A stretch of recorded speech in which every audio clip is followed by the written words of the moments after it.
नमस्कार दोस्तों, आप क्राइम तक देख रहे हैं। आज बात करते हैं लखनऊ के एक ऐसे अफसर की जिसके खिलाफ रेप का मुकदमा दर्ज हुआ, सस्पेंड कर दिया गया है और अब विभागीय जांच भी शुरू हो गई है। एक तरफ लीगल कार्रवाई भी हो रही है। अफसर का नाम है राहुल श्रीवास्तव, एएसपी हैं और कई महत्वपूर्ण पदों पर रहे लखनऊ में। गोमती नगर थाने में मामला दर्ज हुआ है। जो मुकदमा दर्ज हुआ है वो दरअसल पीड़िता ने जो आरोप लगाया है उसका कहना है कि होटल में कई बार रेप किया गया। इसके अलावा तमाम संगीन आरोप लगाए, गर्भपात का भी आरोप लगाया है। इस सिलसिले में कई लोगों के खिलाफ एफआईआर दर्ज हुई है। सवाल ये उठता है कि अब क्या यूपी पुलिस अपने इस एएसपी को गिरफ्तार करेगी, राहुल श्रीवास्तव को। ये बताते हैं कि एटीएस में भी तैनात रहे हैं। इसके अलावा आजकल सूचना विभाग में तैनात थे, मीडिया सेल देखते थे। सवाल ये है कि संगीन इल्जाम, पहले तो पूरा सिलसिलेवार तरीके से बताइए। चिराग जी, जिस तरह से लड़की ने आरोप लगाया, जो 164 का उसका मजिस्ट्रेट के सामने बयान भी हो गया है। लड़की का आरोप यह है कि वो अपनी पढ़ाई का प्रिपरेशन करने आई थी। वहाँ इनसे मुलाकात होती है। मुलाकात थोड़ी आगे बढ़ती है। फिर ये लड़की का आरोप है कि ये 3-4 होटल में उसे लेके पहले एक जगह मिलने के लिए बुलाते हैं, फिर नशीला पदार्थ मिलाते हैं उसके खाने में, उसको वो खाना देते हैं और वो पानी पीने के लिए देते हैं, जिसके बाद वो बेहोश हो जाती है। फिर उसके साथ रेप करते हैं। रेप का वो उसके बहुत सारे फोटोग्राफ्स और वीडियोस बनाते हैं, जिसके बाद उसको कई बार वापस से ब्लैकमेलिंग की जाती है। ब्लैकमेलिंग करने के बाद उसे बहुत सारे होटल्स में बुलाया जाता है और इस दौरान वो प्रेग्नेंट हो जाती है। प्रेग्नेंट होने तक ये बात नहीं रुकती, फिर उसका अबॉर्शन भी करवाया जाता है। एक दो बार नहीं, 3 बार लड़की ने अगर इस आरोप में सत्यता है तो क्यों अभी तक यूपी पुलिस ने अपने इस अफसर को गिरफ्तार नहीं किया है? अगर सत्यता है, और अगर सत्यता नहीं है इस मामले में, तो लड़की के खिलाफ क्यों सख्त कार्रवाई नहीं की गई है? सवाल ये उठता है कि कई दिनों तक मुकदमा दर्ज नहीं होता है। जनवरी में मुकदमा दर्ज होता है, उसके बाद लड़की का मजिस्ट्रेट के आगे बयान होता है। यह मामला छन कर सामने आना चाहिए। यह कहा गया कि पीड़िता ने कि 4 होटल में, अलग अलग होटल्स में उसके साथ रेप किया गया। लेकिन सबसे बड़ा सवाल तो यही है, हम यहाँ सवाल इसलिए उठा रहे हैं, मैं ये नहीं कह रहा कि लड़की गलत बोल रही है, मैं ये नहीं कह रहा कि वो दोषी नहीं है, लेकिन सवाल ये उठता है कि आप यूपीएससी की प्रिपरेशन कर रहे हैं, आप ठीक है एक एएसपी से मिले, धोखा कितनी बार होगा आपके साथ? 1 बार, 2 बार, 4 बार? लेकिन उसमें एक आरोप है ना चिराग जी, ब्लैकमेलिंग तो जिंदगी भर हो सकती है। लड़की ने जो आरोप लगाया है कि वो राजी खुशी नहीं जा रही थी, ब्लैकमेल किया जा रहा था। पहली घटना किस तारीख को बता रही है लड़की? कब? जो पहली, चिराग जी ये देखिए, ये पुख्ता नहीं है कि पहली घटना, क्योंकि वो चार्जशीट में जो मतलब लड़की का बयान है उसमें है, और अभी तक यहाँ तक कि लेटर नहीं आया सामने, ना कोई चीज बाहर आने दी गई। मतलब समझ रहे हो? नहीं, वो ठीक है, भी इतनी गुपचुप तरीके वो से ठीक है। मुझे ये बताइए, लड़की ने जो आरोप लगाया वो बहुत मतलब जनवरी से पहले से ही आरोप लग रहा था। एफआईआर 5 जनवरी को हुई है। जनवरी के 5 होने के बाद ये छुट्टी पे चले गए। जब एफआईआर हुई उसके बाद इन्हें कह दिया गया कि आपको ऑफिस नहीं आना है, और ये ऑफिसर को।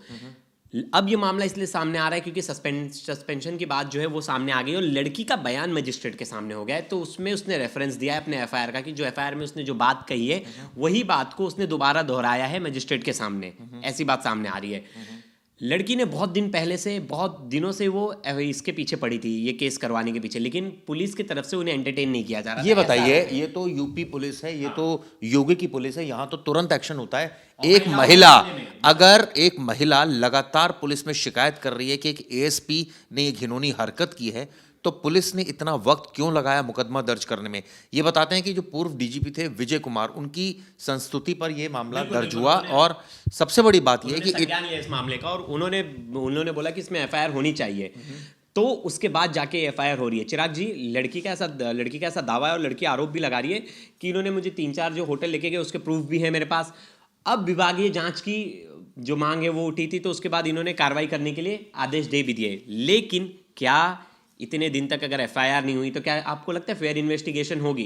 क्योंकि अपने बड़ा सवाल है कि क्या इस मामले में अब आने वाले वक्त में जो एएसपी है उनको गिरफ्तार किया जाएगा? अगर आपने मुकदमा दर्ज कर लिया है, लड़की के मजिस्ट्रेट के आगे बयान हो गए हैं, अगर लड़की सच बोल रही है तो 100% एक्शन होना चाहिए, और अगर लड़की झूठ बोल रही है तो उसके खिलाफ भी एक्शन होना चाहिए कि एक एएसपी को वो क्यों बदनाम कर रही है। लेकिन अभी भी कई सारे एलिगेशंस सामने आ रहे हैं। इस मामले की बहुत गंभीरता से जांच की जा रही है, लेकिन जो एफआईआर दर्ज हुई है, क्या एफआईआर, वही सवालिया निशान है। एफआईआर दर्ज होने में इतना टाइम लग जाता है, मतलब आपके महकमे का कोई आदमी है, अगर आपके महकमे का कोई ऑफिसर है तो क्या उसे प्रोटेक्शन मिल जाती है? क्या उसकी संलिप्तता अगर बड़े अधिकारियों से, क्या वो बड़े अधिकारियों के साथ उठना बैठना है तो क्या उसे सेफगार्ड दे दिया जाता है? क्योंकि अगर कोई नॉर्मल इंसान अगर उस जगह पे किसी और को रख दिया जाए चिराग जी, तो एफआईआर होना आपको पता है यूपी में कितना ईजी है। औरतों के मामलों में अगर किसी महिला ने जाके ये इतना सीरियस और हीनियस क्राइम बताया कि मेरे साथ हुआ है तो तुरंत एफआईआर हो जाएगी। यूपी पुलिस इस मामले में बहुत स्ट्रिक्ट है, लेकिन इस मामले में डीजीपी को खुद आना पड़ता है सामने। लेकिन मैं पूर्व डीजीपी को खुद सामने आना पड़ता है कि भाई एफआईआर ली जाए इनकी। सवाल ये उठता है कि मैं एक एफआईआर पढ़ रहा था, इसमें ये भी बात सामने आ रही थी कि इनकी वाइफ पर भी एफआईआर हुई है और कुछ लोगों पर भी हुई है। बिल्कुल बिल्कुल, और भी 4 लोगों पर ऐसा, मतलब और भी 4 लोग हैं इसमें जिनका नाम सामने आ रहा है। लेकिन अब जब तक एफआईआर कॉपी सामने नहीं आएगी चिराग जी, और बहुत ज्यादा इसमें हम डिटेल नहीं सवाल ये उठता है कि ये इस घटना का सिर्फ, अगर एफआईआर को माने तो ये घटना का सिर्फ राहुल श्रीवास्तव को नहीं पता था, उनकी बीवी को और लोगों को भी पता हाँ, ऐसा कहना है कि और लोगों को भी पता था। और एबॉर्शन में और पुलिस वाले भी शामिल थे जो एबॉर्शन करवाने लेके गए, 2 पुलिस वाले और 2 पुलिस अधिकारियों का ये नाम किस लिखा है। तरह की पुलिसिंग हो रही है अगर ये आरोप सच है तो? और निश्चित रूप से पुलिस ने मुकदमा तो दर्ज किया ही है, मैजिस्ट्रेट के आगे बयान हुए हैं। कहीं ऐसा तो नहीं कि पुलिस ये जो तमाम चीजें कर रही है, महिला है चूंकि कंप्लेंट कर रही है इसलिए दबाव में है? ऐसा नहीं होना चाहिए। अगर ऐसा है तो नहीं होना चाहिए। बिल्कुल फेयर इन्वेस्टिगेशन होनी चाहिए, क्योंकि एक अधिकारी की यहाँ साख भी है। और दूसरी तरफ अगर ये सच है तो पीड़िता को पूरा पूरा न्याय मिलना चाहिए कि अगर उसने इस तरह की बात कही है। क्योंकि इनिशियली हमने ऐसे कई केसेस देखे हैं जिसमें तमाम आरोप लगाए जाते हैं, लेकिन बाद में पता लगता है कहानी कुछ और है।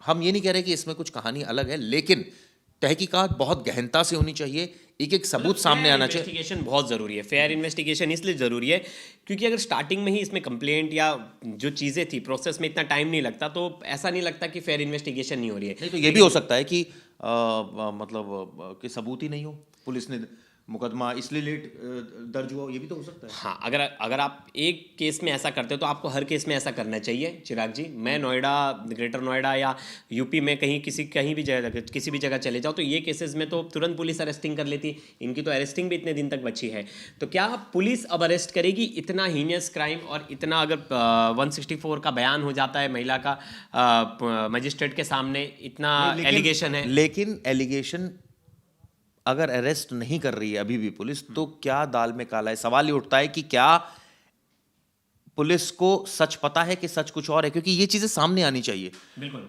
फेयर इन्वेस्टिगेशन होनी चाहिए, क्योंकि यहां एक अधिकारी की साख का मामला है, वहीं दूसरी तरफ पीड़िता के इंसाफ का मामला भी है। दोस्तों, इस खबर पर हमारी नजर रहेगी आगे। ये वीडियो आपको कैसे लगी जरूर बताइएगा।